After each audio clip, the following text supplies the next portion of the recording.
रामर मलिक साहब, आप तमाम किसानों के आंदोलन में प्रोटेस्ट कर रहे हैं, लगातार यहाँ पे नजरें बनाए हुए हैं, तमाम यहाँ पे नेतागणों से मिल रहे हैं। क्या लगता है किसानों का जो इतना बड़ा प्रोटेस्ट चल रहा है उसको देखकर? सुरेंद्र, ये एक्चुअली मैं तो ये इसको सीधी एक लाइन में ये कहना चाहूँगा, ये सरकार के अंत की शुरुआत हो चुकी है, क्योंकि ये 6.5 साल से बदतमीजियाँ करते आ रहे थे। पहली बात तो ये सरकारी गैर असंवैधानिक है, ये जनता की चुनी हुई सरकार नहीं है, ये धांधलेबाजी की सरकार है, साजिश की सरकार है। आप कह रहे हैं धांधली की सरकार है, जबकि सरकार तो लगातार अपने वोट बैंक बढ़ता जा रहा है। सरकार कह रही है हमें जनता पसंद कर रही है। इनके पास एक ईवीएम नाम की मशीन है सुरेंद्र, ये उससे बढ़ता जा रहा है, जनता से नहीं बढ़ रहा है इनका, जनता का ये दिखावा कर रहे हैं। ईवीएम नाम की एक मशीन इन्होंने उसकी बिठा रखी है अपने उसमें, और उसकी पूजा करते हैं सुबह शाम।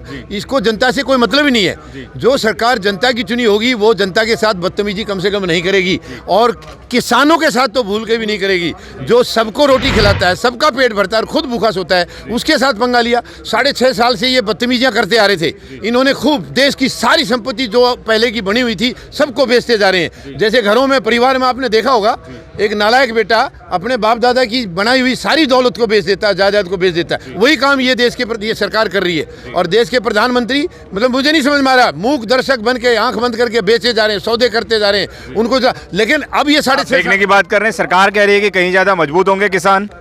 ये एक्चुअली किसानों का नाम लिया जा रहा है। ये मजबूत अपने 3 इनके आका हैं, मुकेश अंबानी, अनिल अंबानी और अडानी, गौतम अडानी। मुझे कोई झिझक नहीं है नाम लेने में। ये 3 परिवारों को पालने के लिए ये किसानों को बर्बाद करने की कोशिश कर रहे हैं, क्योंकि अब तक 6.5 साल से बहुत कुछ बेचा, बहुत वर्गों के साथ इन्होंने उनको बर्बादी का रास्ता किया, लेकिन कोई वर्ग मजबूती से खड़ा नहीं हो पाया। अब ये गलती से फंस गए, इनको मालूम नहीं था। ये किसानों को इन्होंने अंडर एस्टिमेट कर लिया। इनको नहीं मालूम था कि तुम्हें ऐसे ऐसे विरोध का सामना करना पड़ेगा। किसानों को अंडर एस्टिमेट कर लिया। अब ये देखिए, ये बिल इन्होंने बनाए, किसी से पूछा नहीं है, ये घोर साजिश थी। ये देश में महामारी चल रही है, देश के अंदर महामारी चल रही है, जान की आफत आई हुई है, और ये चुपके अंधेरे कमरों में बैठ करके बिल बना रहे। शर्म नहीं आई इनको? ये देश का क्या किया इन्होंने? ये महामारी जो है, ये देश की महामारी, ये पैदा की हुई है इनकी है। ये महामारी अचानक नहीं आई है, ये सरकार की नाकामयाबी है, इनकी फेलियर है। मैं कहता हूं, दावे के साथ कह सकता हूं, ये महामारी इस जनता की, इस सरकार ने फैलाई है, सरकार की पैदा की हुई है ये। क्योंकि वुहान से हमारे देश में 30 जनवरी को पहला केस आया था केरला में, उसके बाद 3 फरवरी को 2 और आए। मैं सिर्फ किसानों के ऊपर की बात करूंगा। किसानों को मोदी जी बोलते हैं गंगा जल से भी ज्यादा पवित्र विधेयक है। ये गंगा जल से ज्यादा पवित्र इनको इसलिए लग रहा है सुंदर, क्योंकि इन्होंने दबा के पैसा लिया है 3 घरानों से। अब उस पैसे के बदले में, आप किस एविडेंस के आधार पर बोलते हैं कि इन्होंने दब के पैसा लिया है? ये देखिए ना, अब ये सारे इनसे ज्यादा और क्या होगा। ये जगह जगह पे, ये जियो का जब उद्घाटन हुआ था, इनको लॉन्च करने के टाइम पर एडवर्टीजमेंट में प्रधानमंत्री महोदय नजर आए वहाँ। अपने जो सरकारी BSNL को तो बैठा दिया इन्होंने, और उसकी इसमें ऐड में क्यों गई? ये क्या प्रधानमंत्री का काम है किसी एक इंडिविजुअल के प्रोडक्ट में जाना? और ये ऐसे आपको इतने प्रमाण मिलेंगे जगह जगह पर। अब आप देखिए, ये बिल तो अब आया है, इससे पहले अडानी के पूरे देश भर में हजारों गोडाउन बन चुके हैं। वो कैसे बन गए? क्योंकि इन्होंने कमिटमेंट दे रखा था।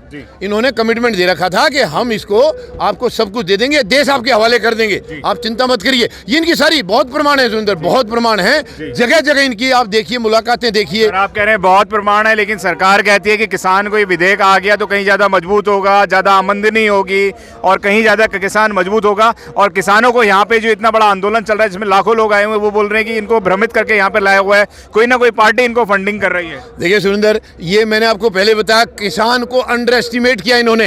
किसान की ताकत का इनको पता नहीं था। हालांकि इनको समझना चाहिए था। 2014 में ये सरकार जब आई थी, आते ही भूमि अधिग्रहण का बिल लाए थे। ये किसान के साथ बदतमीजी आते ही शुरू कर दी। वो विरोध हुआ तो वो इन्होंने फिर इसको उल्टा वापस लेना पड़ा। लेकिन धीरे धीरे, और ये आज का नहीं है, ये जो बिल बनाए, इसकी सियासत, इसकी जो है ना, बहुत पहले चल रही थी। 2017 में नीति आयोग ने एक मीटिंग बुलाई थी, जिसमें 3-4 प्रदेशों के अध्यक्ष वहां गए थे। उनके सामने मीटिंग, और उन्होंने अपना पूरा एजेंडा रख दिया, फोटो खींच लिए। इनको बोलने का मौका नहीं दे रहे। 2017 की बात है, यानी कि 3 साल पहले की। इनको बोलने का मौका नहीं दे रहे हैं, और आखिर में इन्होंने विरोध किया कि आप हमें क्यों नहीं बता रहे हैं, क्या आप लाने जा रहे हैं, हमको बता क्यों नहीं रहे, बोलने का मौका नहीं दे। नहीं बोला, अब आपको बोलने का मौका देंगे। 12:30 बज चुके थे, 1 बजे तक वो मीटिंग थी, इनको कुछ नहीं बोलने दिया, फोटो खींच लिए। उससे ये जाहिर करना चाह रहे थे, ये साबित करना चाह रहे थे कि किसानों का समर्थन है। इसको कोई समर्थन नहीं है, और आज भी इनको शर्म आनी चाहिए, ये खालिस्तान बोल रहे हैं। मैं आपको दावे के साथ कहता हूँ सुरेंद्र, इस देश को सिख धर्म का, सिख कौम का ये देश कभी एहसान उतार नहीं सकता। ये देश ऋणी है सिख धर्म का, सिख कौम का ऋणी है। सिख की कुर्बानियां देखिए आप सिख धर्म की बात कर रहे हैं, सिख धर्म के लिए बताया जा रहा है यहाँ पे तो खालिस्तान के लोग आए हुए हैं। ये इनको शर्म आनी चाहिए ये बताते। और ये कौन बोल रहे हैं? ये जो भी लोग बोल रहे हैं ये इनके कर्जा उतार रहे हैं। ये ऐसा बोलने वाले लोग हैं जैसे कि कुछ चैनल हैं, कई मीडिया चैनल हैं, जैसे जी न्यूज का है। जी न्यूज के मैंने कई बार सुना है, जी न्यूज का अपना कर्जा उतार रहा है, उनको पार्लियामेंट में भेजा हुआ है तो कर्जा तो उतारेगा ना। कर्जा उतार, ये ऐसे इनका कर्जा उतार रहे हैं। ये देखिए जब प्रचार के टाइम पर अडानी के हेलीकॉप्टर चलते थे, वो क्यों चलते थे, कैसे आए? अब उनको दुनिया भर का बाहर ऑस्ट्रेलिया में भी इनको कुछ ठेका दिलाया है। ये अपना कर्जा उतार रहे हैं। तीनों उद्योग घरानों को जो कमिटमेंट दे रखा है वो उतारने के लिए किसानों के साथ बदतमीजी कर रहे हैं, लेकिन ये अब फंस गए हैं। वो बोल रहे हैं किसानों को समझ में नहीं आया है, किसान बरगला के लाए गए यहाँ पर। सुरेंद्र ऐसा है 140 करोड़ लोग शायद अनपढ़ हैं, और जो पढ़े लिखे लोग, ये 2.5 आदमी जो पार्लियामेंट में बैठे हैं, ये सबसे गवार आदमी हैं, अनपढ़ हैं, गवार हैं ये। इनको बुद्धि नाम की चीज नहीं है। अगर इनको बुद्धि होती, आप बताइए, वो कह रहे हैं हमने गिफ्ट दिया है, तोहफा दिया किसान को।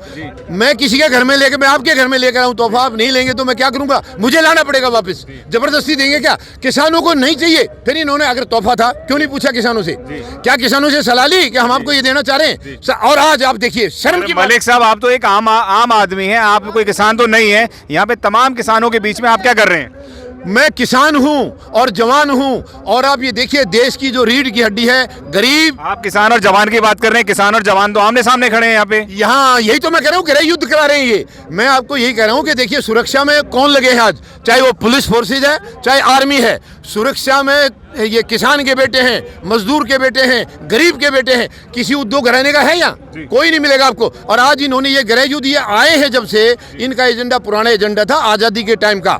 आजादी के टाइम इन्होंने गृह युद्ध की बात कर रहे हैं, सरकार तो बोल रही है हम कंधे से कंधा मिला के साथ में खड़े हुए हैं। हाँ, तो कंधे से कंधा बर्बाद करने के लिए कंधे से कंधा मिलाना पड़ेगा ना। जब तक वो नजदीक नहीं आएगा, साथ में नहीं आएगा, मिट्टी में कैसे मिलाएंगे? लेकिन ये गलत फंस गए हैं सुरेंद्र, बहुत बुरे फंस गए। इनका आजादी के टाइम, आजादी के इसमें आंदोलन में इनका कोई योगदान नहीं था, केवल बर्बादी करते थे। ये अंग्रेजों के साथ मिले हुए थे, और अब ये अंग्रेजों की चाल पर चल करके इस देश को गुलाम बनाना चाह रहे हैं। लेकिन ये अभी गलत फंस गए हैं, गलत फंस गए। ये किसानों के आंदोलन में गलत फंस गए हैं, और वो भी इन्होंने ये पहले कुछ दिन ये कहा था पंजाब के किसान हैं, पंजाब के। अब मान लीजिए 1 मिनट, पंजाब के किसान हैं, तो पंजाब के किसानों का योगदान तुम कभी भूल पाओगे? ये देश पंजाब का कभी एहसान उतार नहीं सकता है। पंजाब ने वो कुर्बानियां दी हैं, वो शहादतें दी हैं, तब ये देश आज भूल गए भगत सिंह का नाम। यहाँ पे बताया जा रहा था कि पंजाब और हरियाणा के किसान है, क्या यहाँ पे और भी किसान आए हुए हैं? सारे देश के किसान हैं सुरेंद्र। हम तो यहाँ रोजाना आते हैं, 4-5 घंटे हम रोजाना बैठते हैं। यहाँ कोई प्रांत ऐसा नहीं, चाहे किसी के 10 आए हैं, 20 आए हैं, हर प्रांत से हैं। और अभी लाइन लगी हुई है, लाइन लगी हुई है। और कल अनशन है यहाँ पर 14 तारीख को, और कल देश भर में हर जगह ये घेराव करेंगे। इनके जितने भी मुख्यालय हैं, जिला मुख्यालय में, सब जगह घेराव करेंगे। और अब पूरा देश चल पड़ा, पूरे, यानी आप देखिए। मलिक साहब, मैं आखिरी सवाल आपसे करना चाहूंगा। जैसे कि आपने बताया घेराव करेंगे, लेकिन आगामी योजना क्या रहेगी? कल क्या योजना है वह भी बताएं, और अगर कल भी इनकी बातें नहीं मानी जाती तो आगामी क्या योजना रहेगी किसानों की, वह बताएं। सुरेंद्र, मैं आपको दावे के साथ कह सकता हूँ, सरकारी अधिकारी इस आंदोलन के हक में आ गए हैं। उन्होंने अनाउंस कर दिया है। और मैं एक चीज़ और चेतावनी देना चाहूँगा सरकार को। मैं किसी को भड़का नहीं रहा हूँ, मैं चेतावनी दे रहा हूँ। सिक्योरिटी फोर्सेज में इन्हीं किसानों के और मजदूरों के, गरीबों के बेटे हैं, और उनके बाप यहाँ पिट रहे हैं। अगर उनको ये दिख गया, वो इंसान हैं, उनके भी दिल में दुख आ सकता है। अगर वो दिल में दुख आया तो क्या होगा? हमारी सरहदों का क्या होगा? ये इतना अंडर एस्टिमेट कर रहे हैं। ये कह रहे हैं कि भाग जाएंगे, क्योंकि ये जिस दिन से आए, ये एक्चुअली हमारे देश के प्रधानमंत्री तो है नहीं, एनआरआई हैं ये एनआरआई है, विदेशों में ज़्यादा रहे हैं, यहाँ कभी कभी आते हैं। इनको कोई, और ये कहा भी है, मैं तो फकीर हूँ, थैला उठा के चला जाऊंगा। नहीं, प्रधानमंत्री महोदय सही बात बोलते हैं। वो तो बोलते हैं अपना घर बार सब कुछ छोड़ रखा है उन्होंने, हाँ, सब कुछ छोड़, समाज सेवा के लिए, पूरे देश के लिए। सुरेंद्र, आपने सुना होगा, देखिए ये एक नारा देते हैं, बेटी बचाओ बेटी पढ़ाओ। दुख की बात है, जो आदमी खुद किसी बेटी की इज्जत नहीं करता, वो दूसरों को भाषण दे रहा है। इन्होंने, इनके यहाँ, इनके साथ भी एक किसी लड़की की शादी हुई थी, क्या वो किसी की बेटी नहीं है? उसका कितना कदर किया इन्होंने, कितना सम्मान किया। अपनी माँ की कितनी कदर करते हैं। नोटबंदी में माँ को लाइन में लगा दिया। शर्म आना चाहिए, तुम देश के प्रधानमंत्री हो, माँ को लाइन में लगा। उसकी ये हमेशा एडवर्टीजमेंट करते हैं ये, और जो भी इवेंट बनाएंगे ये ऐसे इवेंट बनाते हैं। आप देखिए 2016 में यानी कि मैं कहाँ कहाँ तक गिनती कराऊं, ये किसानों का आंदोलन है, ये इनको लेके बैठेगा, इनके अंत की शुरुआत हो गई है। इनके पास करने के लिए, दिखाने के लिए कुछ नहीं है। सेनाओं को कमजोर कर रहे हैं ये। जो देश सेनाओं को कमजोर करेगा वो देश का आप सेनाओं को कमजोर करने की बात कर रहे हैं। राफेल आया है देश के अंदर, रफाल आया, तो रफाल के पीछे की कहानी भी आप देखिए। रफाल तो आया है, ये इन्होंने तो बोफोर्स तोप का बहुत बड़ा इन्होंने प्रचार किया था। ये तो बोफोर्स तोप का बाप है ये रफाल, तो इसमें बहुत बड़ा घपला हुआ है। HAL को ये दिया हुआ था टास्क, उससे लेके वही अंबानी, फिर आगे वही अंबानी को कोई तजर्बा नहीं, उसको एक सुई बनाने का तजर्बा नहीं, हथियार कैसे बनाएगा। और मैं आपको एक और चीज कह सकता हूँ, ये देश की सिक्योरिटी के लिए खतरा है। देश के लिए जो हथियार और एम्युनिशन का जो काम है वो कभी भी सिविल में नहीं देना चाहिए। आप एक फौजी हैं, किस आधार पर बोलते हैं कि ये खतरा है? ये खतरा इसलिए है क्योंकि सिविल में, ये बताइए, ये 3 उद्योगपतियों को ये पूरा देश सौंपना चाह रहे हैं, ये खतरा नहीं है तो और क्या है। और ये मैं तो किसानों को मजबूत करना चाह रहे हैं, आप उद्योगपतियों की बात कर रहे हैं। ये किसानों को मजबूत नहीं कर रहे सुरेंद्र, ये अपने आकाओं को मजबूत कर रहे हैं, उनके हवाले देश करें। इन्होंने कमिटमेंट दिया हुआ है उनको कि ये देश में आपके हवाले कर दूंगा, अंधाधुंध पैसा लुटाओ हमारे ऊपर। और ये नोटबंदी का क्या था, नोटबंदी में इन्हीं का पैसा दूर किया है सबसे ज्यादा, इनके 3 आकाओं का, इनकी अपनी पार्टी का, और इनके जो चहेते हैं उनका काले धन को सफेद किया इन्होंने। अगर आपने अभी तक हमारा चैनल सब्सक्राइब नहीं किया है तो सब्सक्राइब करें और घंटी का बटन बिल्कुल भी दबाना ना भूलें ताकि सभी लेटेस्ट खबरें पहुंच सकें आप पे सबसे पहले।